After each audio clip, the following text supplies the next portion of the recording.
This is part 3 of my quintessential breakdown of Quintessential Quintuplets. If you haven't seen the other 2 parts yet, I highly suggest watching those first. The chapters set between the fireworks festival and the school field trip are small and focused more on character moments with very little that pushes the main plot forward. Yet, like so many other aspects of the series, it's handled admirably. These chapters do well to show how much Fuutarou's dynamic with the sisters has changed, while reiterating various personality quirks that'll become relevant in the next arc. All 5 girls get moments to shine in this stretch of chapters, but that also makes this breakdown rather hard to structure. With the exception of the midterms, all of these moments stand on their own with no connective tissue tying them together, but with big implications that echo throughout the rest of the series. So I will try to go chapter by chapter with one exception, and discuss all the things I found noteworthy in these 9 chapters. Chapter 13 has an interesting conceit where business and pleasure get blurred. Ichika is arguably the most sociable of the girls, and it makes sense that she'd be the one to pry into Fuutarou's life like this. Building off her development from the fireworks arc, she goes about it the way any friendly person would. She runs into him, walks with him to school, and asks to exchange emails. Not only is this a good mix of business and pleasure, but it also addresses one of the things that led to problems during the fireworks arc, Fuutarou's inability to get a hold of any of the girls. In her mind, it's a way to bring Fuutarou closer to all the girls as friends, but of course, Fuutarou sees the business opportunities. Either way, email swapping is symbolic of their growing relationship. No longer is he going to be able to remain as their aloof tutor, completely uninvolved in their personal lives. That ship sailed during the fireworks arc. And of course Yotsuba is very pro-communication, though this is likely the point in her arc where she starts realizing that Miku has feelings as well and starts believing that fate is punishing her. Because of that, she's actually the hardest one for Fuutarou to get the email address from. He even starts thinking she may be secretly malicious, only to find out at the end that she's just an absent-minded idiot. But you have to take it from his perspective. He hadn't known them for very long and had problems with the 4 other girls. So it would be an educated assumption that it was Yotsuba's turn to give him grief. But not only is she absent-minded, we get more glimpses of her martyr complex. She wants to help her friend so much that she sacrifices important study time with Fuutarou in order to make paper cranes, and it's really cute seeing Fuutarou help her make the cranes just to speed things up. Helping each other help someone else is a good thing for couples to do. Ichika adds some more incentive to get Fuutarou moving, as someone who is lonely by choice and still sees human relationships and romances as a waste of time. Having a picture of him sleeping in Ichika's lap floating around is an embarrassing prospect. This makes him a little more desperate to get the others' emails. Miku comes easily and Ichika congratulates her. Miku might not realize how deep her feelings run, I don't even think she realizes just how long she stares at his name in her phone, but for Ichika it's all too obvious. Itsuki and Nino also come rather easily. All he needs to do to get Itsuki's info is to give out Raiha's contact info alongside it. And once he has everyone else's, Nino, the only one arguably as sociable as Ichika, agrees to give him her info just so she doesn't get left out. Her hatred of Fuutarou may be strong, but peer pressure is the one thing that's a bigger bitch than she is. Going back to Yotsuba, he's still debating whether she's blowing him off or is really that dumb. He follows her and eavesdrops on her with the basketball team, where she has the perfect chance to skip out on tutoring. She could help them be a basketball star, and all she'd have to do is put her grades at risk again, while sacrificing time she could spend with Fuutarou. But she doesn't do that. She reassures Fuutarou that she's serious about improving her grades. She's not going to be the girl who makes the same mistakes. And it's because, for the first time since her mother died, she has someone who truly believes in her, even though she's an idiot. Chapter 14 properly introduces something that was hinted back in Chapter 1 and then again in Chapter 10. There's a picture in Fuutarou's handbook that he keeps as a reminder. He He doesn't like the picture itself because he's ashamed of the man he was back then, but the picture is from a field trip he took to Kyoto. That trip is what changed his life and made him the man he is today, and it was all thanks to the girl in the picture. The fandom colloquially referred to this girl as Kyoto Girl or the catchier Loli Kano. At the end of this chapter, it's revealed to the audience that the girl is one of the quintuplets. Some 72 chapters later, it's revealed that the one in the picture is Yotsuba, but this chapter is more focused on Nino. Fuutarou is confident in his own midterms, but not so confident in the girls. Isanari, his father, points out that he used to be a terrible student too, which is news to Raiha, who is too young to remember Fuutarou's bad boy streak. And I'll get more into this in a future part, but it actually speaks to how much of himself and his own flaws, past and present, that he sees in the girls. After that setup, it skips to Fuutarou waking Nino, which he sees as an invasion of privacy, but Miku's the one who gave him permission, thus another point in their rivalry. Nino still has a student handbook from when she took it to write down her contact info, and he really wants it back. Nino takes note that he's acting really weird about the handbook, and he starts dreading what they, particularly Ichika, would do with that info. Ichika ends up interjecting and talks about another minor plot point.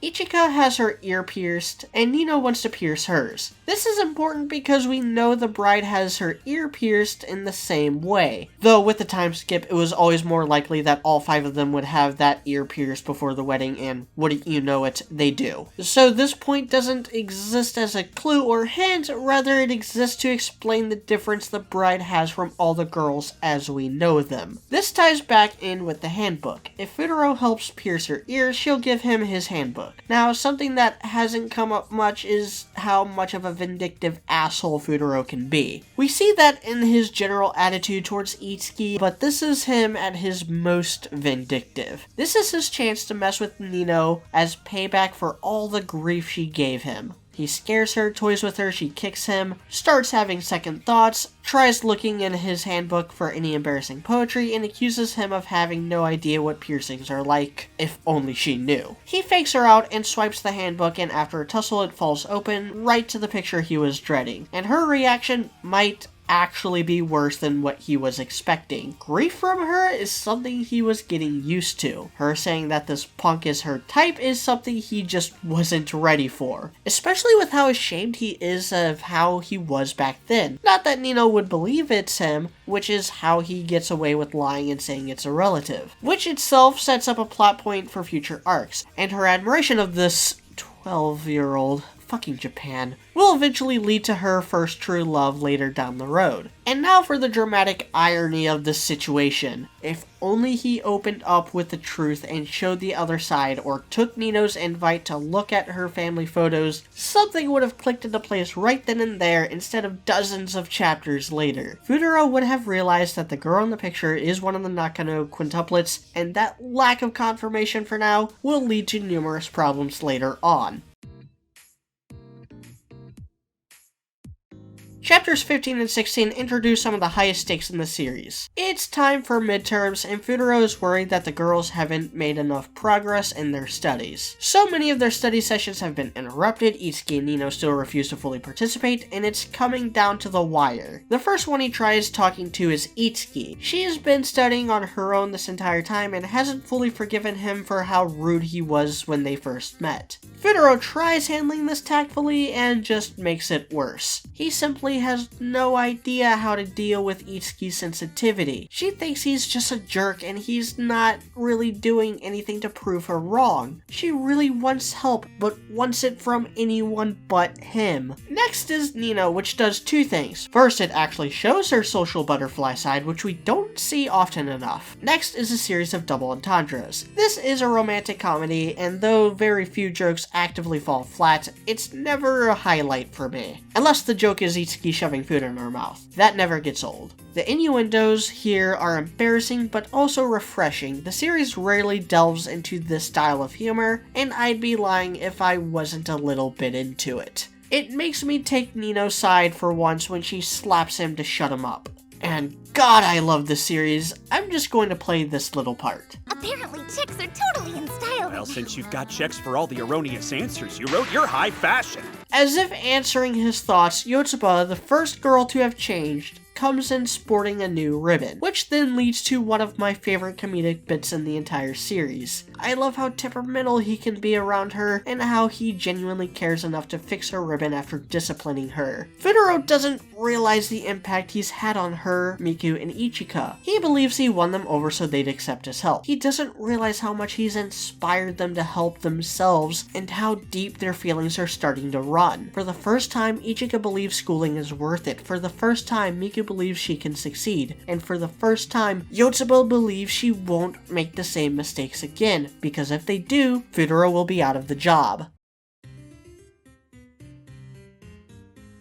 Maruo Nakano is the adopted father of the quintuplets. He is a very shrewd and serious man, and hides his true emotions in thick layers of formalities. He deeply cares for his daughters, but due to work is only able to express that love through money. He gives them the best food, the best escorts, the best phones, and the best tutors. He took a gamble on Fuutarou because of the history he shares with Isanari, and he only made the offer because Fuutarou is hands down the best student in their grade. But being the best student doesn't mean you're the best teacher, and Maruo needs to know whether his money has been well spent. In many ways, Itsuki has taken after him. She is also very shrewd and tries hiding her true emotions under formalities, and she too has been cautious of Fuutarou from the outset. So it's fitting that she's the one who sets up Maruo's phone call with Fuutarou, where he gives his ultimatum. If they fail, he's done, and Maruo will find a more experienced tutor. Fuutarou, unsurprisingly, freaks out at the prospect of losing this lucrative job. When he lies about it, he makes it worse in the short term by showing he doesn't trust Itsuki. But in the long term, it pushes Itsuki to ask her father what was said, and armed with that info, she does do the right thing in the end. As if his hole wasn't dug deep enough, he exposes more of his mistrust by having invaded her privacy to see her recent quiz grade, and furthers mistrust in regards to her ability to study. And then Itsuki's motivation comes into focus. She asked him to help. She doesn't want anyone to force themselves to help her.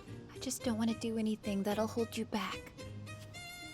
She accuses him of only caring about the money and not the girls themselves. Fuutarou escalates the situation by trying to be domineering, which is the worst thing to do with someone like Itsuki. She rejects everything he says, and fed up with her stubbornness, he rejects her as his student, leaving her completely on her own. And this weighs heavily on both of them. This is common. It's actually quite amazing how realistic this argument is. They have very different things at stake and can't see the other's perspective. In Fuutarou's mind, Itsuki is a spoiled rich kid who has no idea what it's like to deal with debt collectors. And in her mind, Fuutarou is a bully who has no idea how frustrating it can be to fail in your studies over and over again. And their arcs later will intertwine on this point of contention, with Itsuki learning why he studies and Fuutarou learning how stressful the Quint's early life was. But for now, it's time for another comedic moment that takes on a new meaning now that the manga is finished. Check me out! I just got married! Fuutarou is starting to feel the weight that he's carrying. His and Raiha's financial livelihoods and the Quint's future career prospects are all in his hands. Miku is the only one that says something about the stress, but the others have noticed too, and Ichika even plans to do something about it. Everyone, even Nino, can tell that something happened with Fuutarou and Itsuki. During the night after Fuutarou and Itsuki's fight, Ichika springs her trap first. She invites Fuutarou to stay the night. Despite Nino's protest, she and presumably Itsuki are outnumbered by this proposal. In hindsight, this is one of my favorite Ichika plays because of how much headway gets made on all fronts that night and the following morning. And many of it stems from her not yet being honest with her own feelings, and still looking out for Miku. Nino is the next one to strike. While Fuutarou is bathing, she acts as Itsuki to find out what happened. Fuutarou tells her the truth, which is a big mistake because Nino is the last person he wanted to give that information to. And this is a mistake that would have cost him everything if not for the genuinely good work he did during the fireworks festival. Ichika works on Miku, but that isn't working quite yet. Miku still hasn't come to understand her feelings, let alone accept them. Miku does end up taking the next dive by asking Fuutarou what type of girl he likes. And Yotsuba seconds this because, if it's not obvious by now, These two are absolutely in love with him and are very eager to see if they have a chance. Fuutarou ends up taking advantage of their feelings in a comedic scene where he holds that answer hostage until they finish their study sheets. His 3 criteria are always energetic, good at cooking, and loves her brother very much. Raiha. He's talking about Raiha because of course he's talking about Raiha. Raiha is the only person, let alone girl, that he loves. Yotsuba and Nino point out how unfair it is, but what did they expect from the guy who said this? There's no bigger waste of time than ignoring scholastic endeavors for romance. And of course Miku takes it dead seriously and gets all glum because she's always depressed, a terrible cook, and doesn't even have a brother to love. But there is something there with cooking, a bit of passion she smothered because she wasn't good, but a passion that Fuutarou is rekindling. And with that extra bit of motivation, she starts trying a lot harder to learn how to cook. Ichika does see this glumness and tries helping with some physical contact and a checkup from Yotsuba. The noise bothers Itsuki, who then takes Miku's headphones, which will provide a golden opportunity later. Ichika then tells Fuutarou what I've been telling all of you about Itsuki. She's serious but sensitive. She desperately wants to help, but it kills her to think of herself as a burden. She's suffering alone whether the other girls notice it or not. Ichika gives him advice. Itsuki can't be honest with herself the way things are. If her and Fuutarou are going to keep getting on each other's nerves, they have to start fighting like friends and come to an understanding. And that understanding might need a little extra push. The remainder of Fuutarou's time at their house is a delicate thread of perception. Ichika began realizing her own feelings, which she's dishonest about for Miku's sake. The two of them sleep together so Fuutarou can have Miku's bed. Things start getting awkward when Miku mistakenly gets into bed with him after going to the bathroom. Ichika makes a decent assumption and Itsuki states what happened between them. Unlike the 3 that have accepted his help, she just can't. No matter how much her opinion of him has grown, she gets frustrated over the simplest things and ends up hating him even more. Once again, unlike the others, her reason to dislike him is well-founded. And now for all the lies that happen in this chapter that lead to Itsuki's arc taking its next step. Itsuki lies and says she's Miku. Fuutarou lies and says he knows it's her for reasons that totally don't include the sleeping Miku in the room. He lies and says she's probably in the library. Ichika lies about her pencils to get him and Itsuki alone again. Keep in mind she assumes Itsuki will be the only one there. Fuutarou lies to Miku saying he slept on the couch, which is both a sigh of relief and disappointment for the romantically confused girl. Fuutarou lies about mistaking Itsuki for Miku. Itsuki lies to play the part of Miku, and it's as if they know that they're lying, which is why they say the things they do. But it allows them to lower their guard, stop being a pair of stubborn jerks, and be honest with each other for the first time in the series. They apologize to each other, she asks for help, he accepts it, and he even compliments her on her progress. Which is the first positive thing he said to her this entire time. There's no qualifiers here. No, oh you study hard, but moments. Just a genuine compliment. And Nino sees that happen, which comes into play at a much later date. Chapter 21, titled The Magic Spell, is weirdly placed. I feel as though this chapter was meant to be sometime before the midterm, considering Nino and Itsuki's genuine disinterest in Fuutarou's plight, but at the same time it sets up something that, in hindsight, helps frame Yotsuba's role in the following arc. Because of that, I even thought about saving this until the next breakdown video. But that one is probably going to be long enough as is, and so it's better to talk about it here. After all, despite it perfectly encapsulating Yotsuba's relationship with Fuutarou up to this point, structurally, it fits better alongside chapters 13 and 14 than it does anything in the Bonfire arc. The chapter actually starts with a serious hint of something deeper going on with Miku, and something a lot of people didn't even realize was going on. This isn't the first time she tried cooking, but this is the first time she's seen cooking without being goaded. My takeaway is that she actually always wanted to cook, but gave up long ago when she didn't do well the first time. And it's not until Fuutarou complimented her omurice back in chapter 5 that her original passion is rekindled. And it's a long road between this moment and confirming her dream to her family.